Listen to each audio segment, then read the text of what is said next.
आमचे मित्र शिंदे गटाचे जिल्हा प्रमुख अमोल बापू शिंदे यांनी खासदार प्रणितीताई शिंदे यांनी मराठा समाजाची फसवणूक केली असे बोलले होते। परंतु अमोल बापू शिंदे यांना मला एकच सांगायचं आहे की आपले मुख्यमंत्री एकनाथ शिंदे हे महाराष्ट्राचे मुख्यमंत्री आहेत। त्यांनाच आपण एक प्रश्न विचारला पाहिजे की मराठा समाजाची फसवणूक त्यांनी किती वेळा केलेली आहे।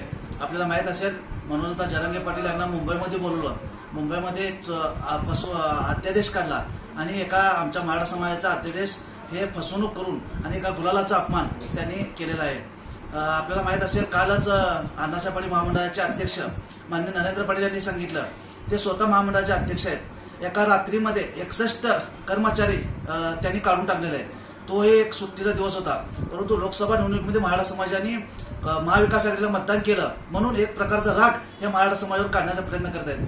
10% आरक्षणाचं बोलायचं झालं त्या अध्यादेशामध्ये मेडिकलचा विषय नाही आहे। आता 11वीचे प्रवेश चालू झालेले आहेत, त्यामध्ये सुद्धा 10%चं आम्हाला कुठं आरक्षण मिळत नाही। हे प्रश्न आमच्या खासदार प्रणितीताई शिंदे यांना विचारण्यापेक्षा आपण मुख्यमंत्री एकनाथ शिंदे यांना विचारलं पाहिजे की मराठा समाजाच्या अध्यादेशाचं झालं काय, यावर आपण विचार मंथन केलं पाहिजे। आणि येणाऱ्या काळामध्ये माननीय प्रणितीताई शिंदे हे जाणारच आहेत। परवा प्रणितीताई शिंदे हे जाणार होते, परंतु एक दिवस अगोदरच माननीय मनोजदादा जरांगे पाटील यांनी उपोषण सोडलेलं आहे।